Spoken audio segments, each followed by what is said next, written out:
사랑하는 성도 여러분 안녕하십니까? 오늘은 1월 24일 월요일 새벽 이슬과 같은 주의 말씀을 사모하며 나오신 모든 분들을 주님의 이름으로 사랑하고 축복합니다. 우리가 오늘 같이 상고할 말씀은 지난주에 이어서 고린도전서 8장 9절부터 13절까지 말씀입니다.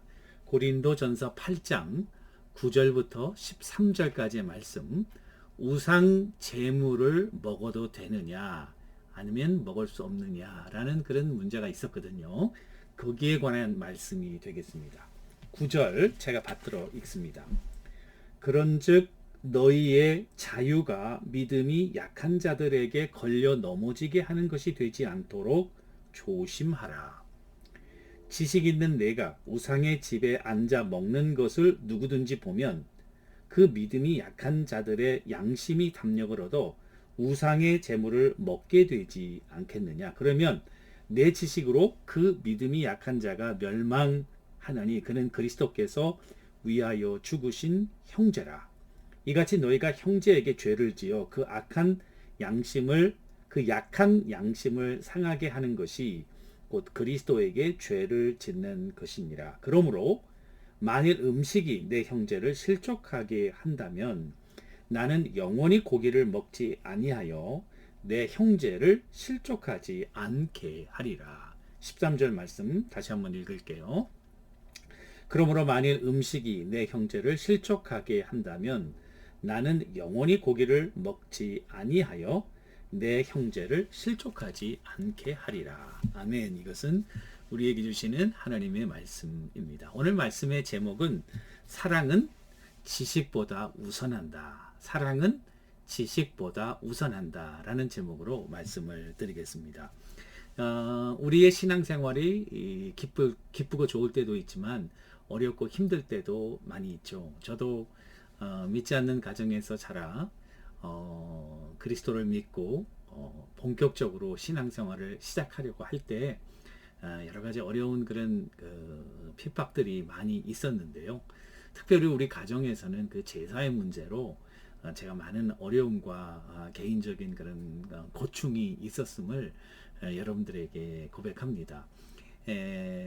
저는 유교적인 가정에서 자랐기 때문에 제사 지내는 게 사실은 그 예수 믿기 전에는 제사 지내는 날이 좋았어요. 왜냐하면 제사 지낼 때는 벌써 그날부터 어머니가 전을 부치고 벌써 냄새가 달라요. 그리고 저녁 때가 되면 오랫동안 만나지 못했던 사촌들, 우리 친척들 다 모이니까 그렇게 다 모이면은 거의 한 2, 30명이 모이니까 재밌고 또 삼촌들도 만나고 용돈들도 받고 같이 놀고 좋은 음식도 먹고 좋았어요. 그런데 이제 신앙생활 하면서 다른 건 다 괜찮은데 이 제사의 문제가 제 양심을 건드리기 시작하더라고요.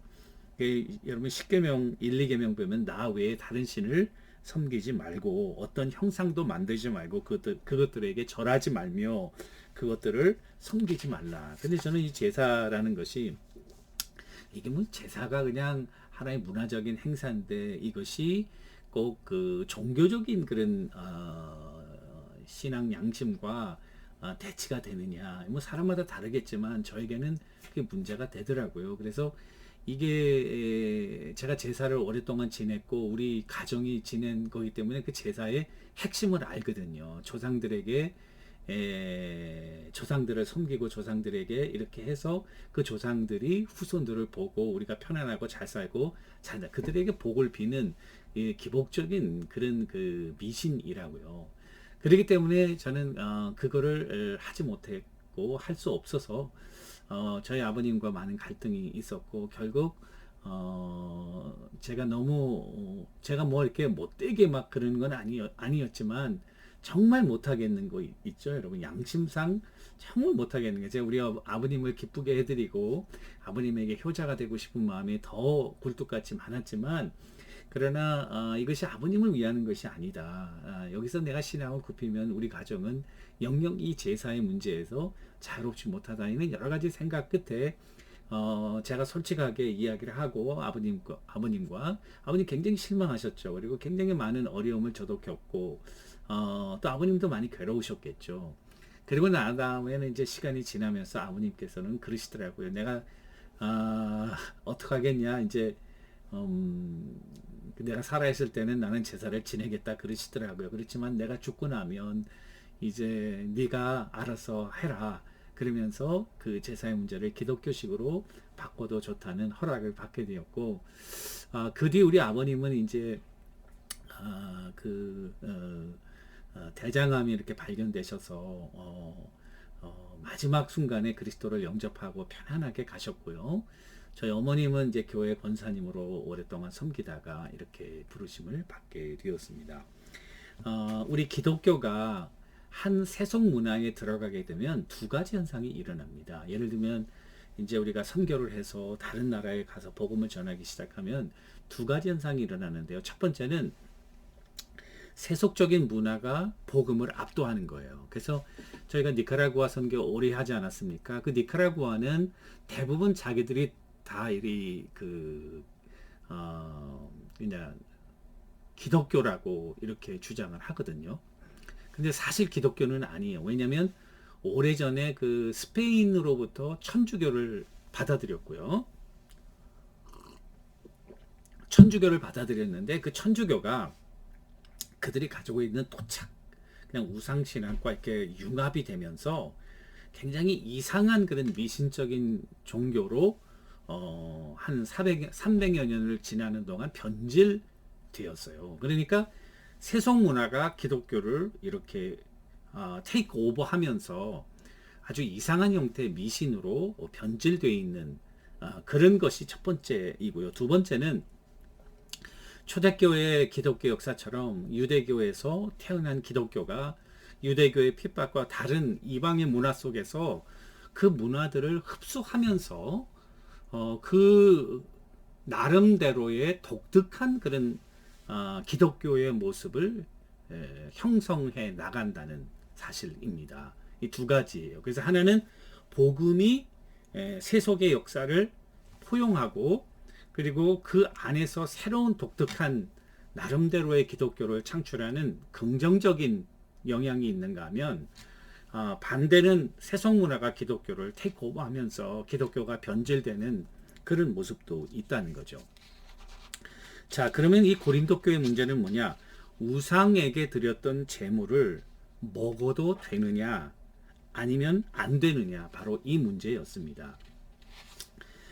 이 문제는 우리가 너무나도 잘 아는 문제이지만은 그러나 그 당시 고린도 교회의 상황을 여러분들과 내가 한번 잘 따져보면 고린도 교회가 우상 섬기는 것이 너무나도 자연스러운 가운데 교회가 만들어진 거예요. 이들의 삶의 우상 숭배는 정말 너무나도 깊숙이 들어와 있는 그와 같은 습관, 관습 중에 하나였던 것이죠. 마치 우리나라의 제사와 같이요.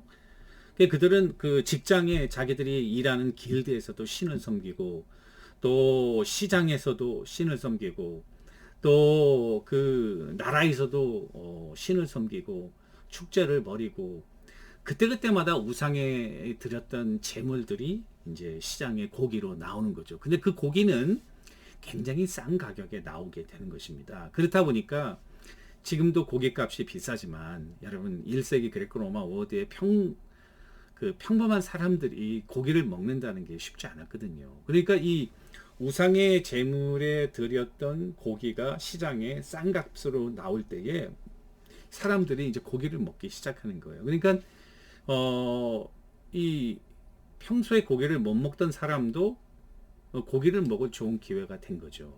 그러다 보니까 이제 교회에서는 이 문제에 대해서 두 가지 반응이 일어나는 거예요. 첫 번째는 지식이 있는 사람, 그러니까 성경에 대한 지식도 있고 말씀에 대한 깊이도 다 알고 우상은 아무것도 아니라 이거야. 사실은 전능하신 하나님이 계신 것이지 우상은 그거는 아무런 문제가 되지 않는다. 따라서 이거는 허구이고 우리가 그렇게 믿는 거지 실제로 존재하는 것도 아니고 진정하게 하나님은 한 분 여호와 뿐이시니까 우리는 그 고기를 먹어도 아무렇지도 않다.